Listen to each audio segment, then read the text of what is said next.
আগরতলা পুর নিগমের মেয়র বরাবরই বিভিন্ন এলাকায় সরেজমিনে পরিদর্শনে গিয়ে সমস্যার সমাধানের চেষ্টা করেন। শুক্রবার তিনি পশ্চিম জয়নগর দশমীঘাট স্থিত আগরতলা মিউনিসিপ্যাল স্কুলটি পরিদর্শন করেন। এলাকাবাসীর দাবি, স্কুলটির পরিকাঠামোগত উন্নয়ন ও নার্সারি ক্লাস চালু করা। এই দিন মেয়রের সঙ্গে ছিলেন mayor in council Tusharkanti Bhattacharya, পুর নিগমের কমিশনার শৈলেশ কুমার যাদব সহ অন্যান্যরা। মেয়র স্কুল কর্তৃপক্ষের সঙ্গে এমনকি এলাকাবাসীর সঙ্গেও কথা বলেন, তাদের দাবি ও সমস্যার বিষয়ে অবগত হন। পরে মেয়র জানান, আগামী শিক্ষাবর্ষ থেকে নার্সারি চালু করা হবে। তাছাড়া স্কুলের অন্যান্য পরিকাঠামোগুলি সংস্কারের কাজে শীঘ্রই হাত দেওয়া হবে।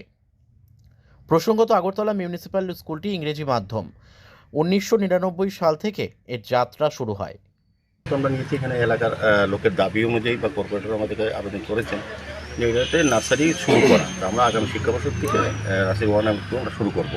আর প্রাথমিকভাবে আমরা এই বিদ্যালয়ে যে সংস্কার করা, কিছু কিছু কাজ করা, যা যা প্রয়োজন বিদ্যালয়ের ব্যবস্থাপনার জন্য বা পরিবেশের জন্য রক্ষা করার জন্য সেদিকে আমরা লক্ষ্য রেখে কিছু কাজ আমরা এর মধ্যে করবো। তো আমার বিশ্বাস এবং প্রত্যাশা যে আমাদের এই স্কুল যে উদ্দেশ্যে করা হয়েছে তৎকালীন সময়ে 1999 সালে, তারপর থেকে এটা যতটা মানে কথা ছিল বা এইভাবে হয়নি। তবে আমাদের পৌর নিগম আমরা সিদ্ধান্ত নিয়েছি যে আমরা এই স্কুলটা সুন্দরভাবে চালু করব। শিক্ষা স্টাফের যেটা অভাব ছিল সেটাও আমাদের কমিশনার সাহেবের সঙ্গে কথা বলা হয়েছে এবং এখানে টিচার যথেষ্ট পরিমাণ আছে।